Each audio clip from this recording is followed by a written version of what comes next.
Greetings and welcome to the Prime Directive. I'm your host, Jefficho, and my co-host is always Chris. Say hi, Chris. Hello. Star Trek Starfleet Academy, Episode 8. One more and we get a Frakes directed one. Ooh, Franks. What'd you think? I feel like I should have liked this episode. I think this might have been a good episode, but I cannot connect with it. Yeah. I felt very disengaged throughout the whole thing, and there was definitely stuff I liked. There's always elements that I like, but I found it very, very difficult to kind of connect with the characters here. Maybe you need 3 sips. Maybe I do. I'm just saying, could help you. The cadets are struggling to get along.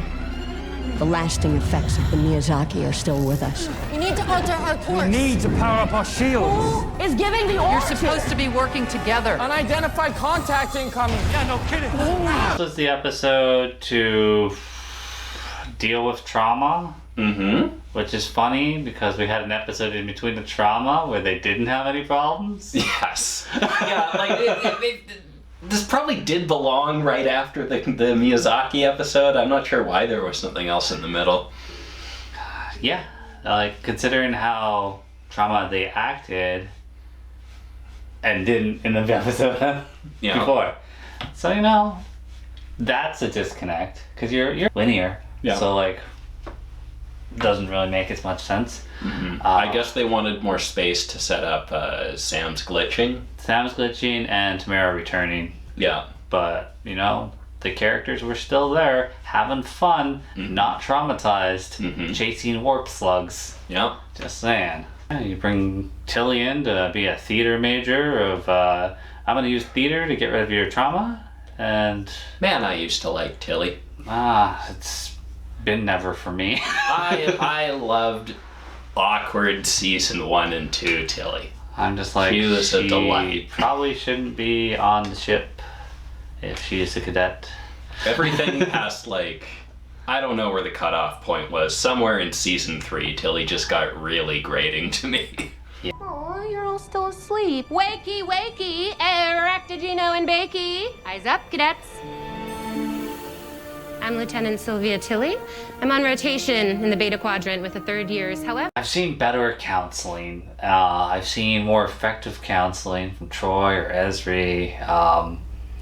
I've seen people work through shit in other episodes with non-counselors. I've seen Bashir have to do it. Like, he had to help people. All the doctors did. It is an important subject. It is a thing you need to see and you need to think about, but when they did it, it didn't feel like they were doing it right. It felt like they're just throwing your own trauma back in your face with identical situations. Fishbowl, this character's gotta get married and just trying to... That's literally the episode I watched. I know, I was watching this and I'm like, is this a real play? Because they literally just did that last week. Maybe they ripped off the play. I think there might have, they might have taken the play and then wrote the last couple episodes around it. Yeah.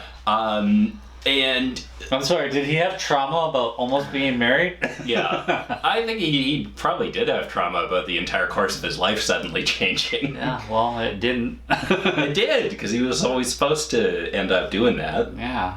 Well, and... Now he's got to figure out, what the hell he's doing with it. Yeah, now he's got to figure out what the hell he's doing with his life. He didn't have to. He could have fucking just been committed to it. No, she knew. She told him to piss off. She knew he wasn't committed to it, so it's not really a change. It's what he wanted. Yeah, but he has to... The big trauma... disagree. That's a big trauma. The big trauma... Okay. The big trauma was everybody on board the ship. Everybody, dealing with it, yeah, that's an issue. And, sure, it affects you a little bit. But, you weren't under attack. You didn't watch the War College kid get fucking killed. Yeah, he did. You weren't attacked by cannibals that weren't that hungry. I want to jump around a little bit today. So, Act 2, the wedding of Emily and George. Lieutenant, it's hard to focus on whatever this is. We don't even know what's going on with Sam. Yeah. Right now. No one's telling us anything, so I don't know. I think the play was extremely on the nose. Yeah. I would have liked for that to be approached differently. like I was saying, maybe if we approached everybody working on the play as just sort of like a project that we're working on together, like, you know, building the IKEA furniture or something, like, you know, this is just kind of a project, get everybody used to working together and like working through something, just get them talking, just get them working. And then at the very end, when we're actually reading lines, then, you know, we can see that, you know, Tarima delivers a speech that just very closely resembles her real life. And I'm like, oh, that's cute. Okay, cool. Like, to start the episode off with like, oh, it's the trauma that is keeping them from working together. It's like, well, I just watched an entire laser tag episode of them learning to work together. So like, how about some laser tag? Yeah, I mean, there were solutions, Chris. And I thought, like, it drives me nuts with the whole, like, she can read minds, but, like, she's still the Caleb teenage drama romance of, like... just completely, like, it's really weird in retrospect that they made her a Betazoid. Like, I don't know how much her thing is supposed to be blocking, but how do you have the stupid teen drama misunderstandings when they said out loud one of them is literally a mind reader? Yeah. And she did it. She read Janice's mind too and be like, yo, you kind of like Caleb, you're more than just friends. And Caleb likes you, you're more than just friends. But like, you also can read Caleb's thoughts and feelings towards you. Also, why do people think you're like a monster? Did I already rant about that, or was that earlier? Like, it should, yeah, I don't know. There's all kinds of different aliens in Starfleet. Like, this girl can blow up people's brains. I guess that's a little horrifying, but she did it to save people. Yeah. And I don't think she knew she could do that. Yeah, no, it's their sonic blast, to tell you. No, she was on the right path. You just need to drink 3 shots of this, Chris, and you'll be ready to go. That looked like a fun drink. I would have those. I did think the actress did a very good job being drunk. Yeah. Tears of Crisari. The ambassador gave to my dad. Now it's mine. They age it in barrels made from native wood that are launched in orbit and float there for like a century. Did you know wood can survive in space? We had the Sam holographic thing where we had to take her back to her home world, and Doctor continued to be cold towards her, and then we finally got the breakdown of why he's been kind of offset. And yeah, we even got a sense much earlier of, you know, the Doctor. I think we specifically, you know, talked about, it seems like the Doctor's got something going on about, you know, outliving everyone he's ever known for the last 900 years. Everyone he loves just dies. And we got to deal with that very directly. We got to reference the Voyager episode where he has a family and then B'Elanna killed them. Fucking B'Elanna. Yeah. It was a big try. He knew that daughter for like 2 weeks. So, yeah. Okay, well, that's cold, Chris. It's the same 2 weeks that he knows this time. That's cool. You know, was the Doctor just like denied counseling? Because frankly, I think the Doctor seems to have... People lose their children, then they get counseling. Did the Doctor just get denied and become a cold kind of like, I don't want to love anyone ever again kind of guy? I think the Doctor has stubbornly denied himself counseling. Because he could just program counseling into himself. You realize that? So he could read all the counseling books in Didn't he try to delete subroutines and memories like in that episode, or am I thinking of something else? You know, I think he tried to do something like that. He's done a lot of tinkering over the years. Yeah. At one point they had to like reset it because of how much tinkering he did. I will parent her. Here. On Cask. If you really want to fix her. By Earth's clock. 17 years will take mere days, and when we return, only a few weeks will have passed. The conclusion of that was the Doctor's going to reset Sam because Sam was, you know, created as a teenager and had no childhood, so that's causing the lack of ability to cope.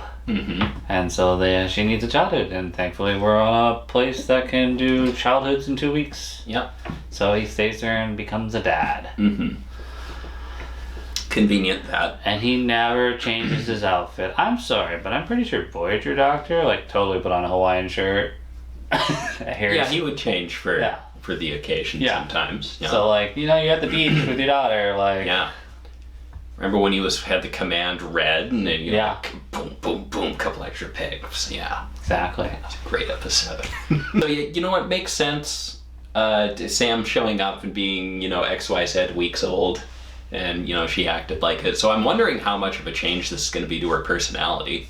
I don't think it's changed much at all. I think if it doesn't change much at all, that's actually kind of weak. Yeah, it will be. It will be weak. Okay.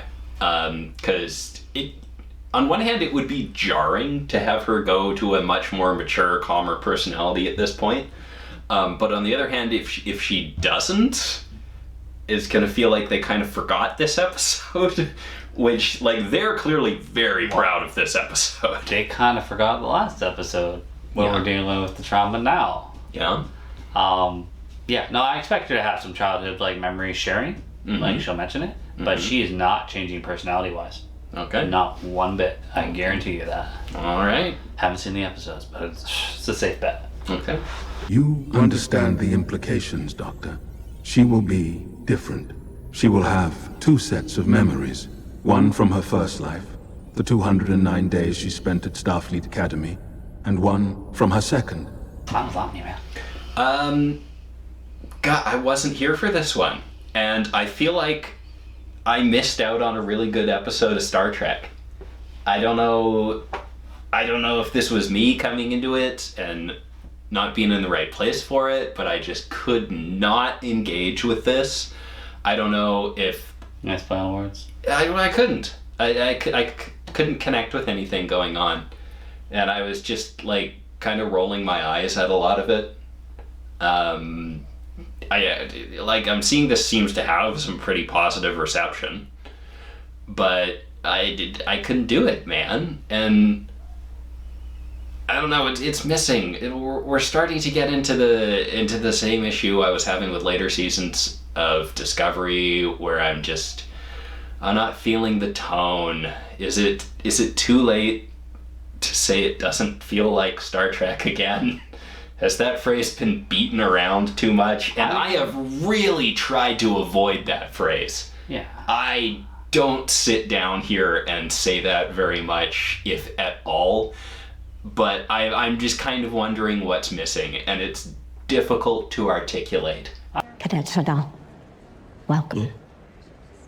The doctor and I wanted to be here at your arrival. Yes, Chancellor, I assume that's why we're here, of course. There's a general baseline of professionalism and maturity that runs through Star Trek from its inception, all the way through the 90s era and even into Enterprise, and New Trek has kind of flirted with that. Lower Decks took a very comedic take on it, but when shit got real, everyone was a competent officer, even if there were, jokes. Yeah. And, they're running around engineering and their problems are ridiculous. But they're still, going and fixing them. Yeah. Even though they're all kind of joke problems. And that's definitely a danger of doing an Academy series. Because, it makes sense that these are kids and they're not there yet. We've gone over how much I hate the dialogue already, and that's its own thing. Yeah, well, Sam wanted you, so don't be a dick. Even from the staff, Tilly doesn't feel right. The doctor's changed his attitude from the Voyager days. I don't know. I think you nailed the issue with a lot of the New Trek. Is it, I expect a certain level of professionalism, and it is still kind of like a military organization with rank and duty, and we're spending all this time in I can't just pick on this because, like you said, they are teens, and they're learning to get there.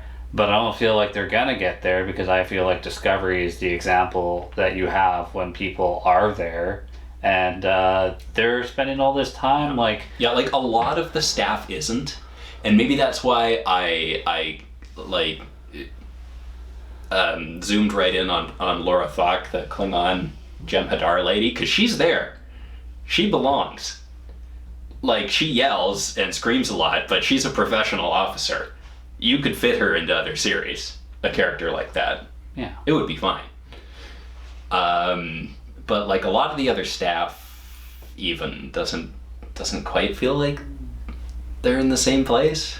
Yeah, I mean, they did the example, and the whole reason why we're getting counseling is, like, you don't want to be that guy that's... And they said this with her with the fear comment in their file that she tried to delete last season, Genesis, or last episode, is like, you don't want to be the person that's in command and then freeze because you can't handle the situation. Mm-hmm. And so it's like, all I'm watching is people that are not capable of that and like being in command and that's true. Yeah, handling situations. Yeah, a lot of these characters, like the adults, don't give me the impression of someone who's going to be able to have their shit together in a crisis. Yeah. What got you guys through? Starfleet. I'll remember that. I was starting to think this whole endeavor is just too much too soon. Nobody's ever ready, Captain. They literally are the person on the bridge that stares at the ship being destroyed. Mm-hmm.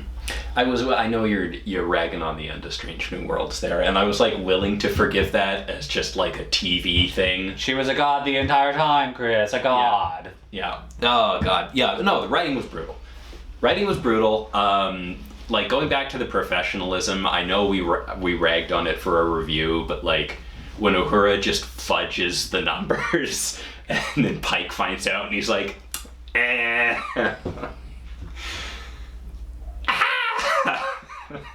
I mean, that's one issue with Strange New Worlds. The other is just that the characters are not the same characters from the original, so why are we using those ones? You should have just used the other ones. Season 3 was a problem. They leaned too hard into the goofiness. I do maintain I liked season 1 and 2 quite a bit. We've gotten a tad off topic here. Oh, I was almost ready to go further. We've gotten a tad off topic. It looks like there were a lot of people that were able to enjoy this episode, and more power to them.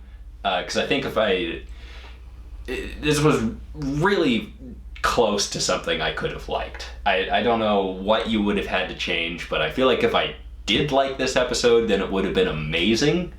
But I couldn't do it. I couldn't get there. Yeah, it wasn't connecting, and for me it was just like it was starting to become a yawn fest because of all the miscommunications. I think if you just had one person that with a logical mind was talking to them, being like, so this is what you're probably feeling, and this is why you shouldn't be feeling that. That's not gonna work with the kids. Yeah, well, maybe that's why they booted Jade Dan out. He would have just been like, "We must battle our trauma." Yeah, he got to go to his room, sick bay. Yeah, he's got to go to his room in quarantine, even though he's got 2 roommates, most likely. And that are in that class. Yeah, people go to sick bay for a stubbed toe apparently. So yeah, don't go for a cold. Yeah. Bless you. Are you sick? I am embattled. Got a cold he refuses to take care of. Excused from this class. Please return to your quarters and quarantine until... Best of luck to you all in your future endeavors. Like, how does a sterile environment like Starfleet Academy have colds going around anyways? Maybe he got it when he went to that planet where nobody had trauma. Probably got it when he went to the desert fish planet. And then it spread to the war college because he would have given it to Kyle. Yeah, definitely. Yeah, this episode needed more Kyle. No. Maybe that was the problem. You know what? That was the problem right there. Not enough Kyle. Okay, I figured it out.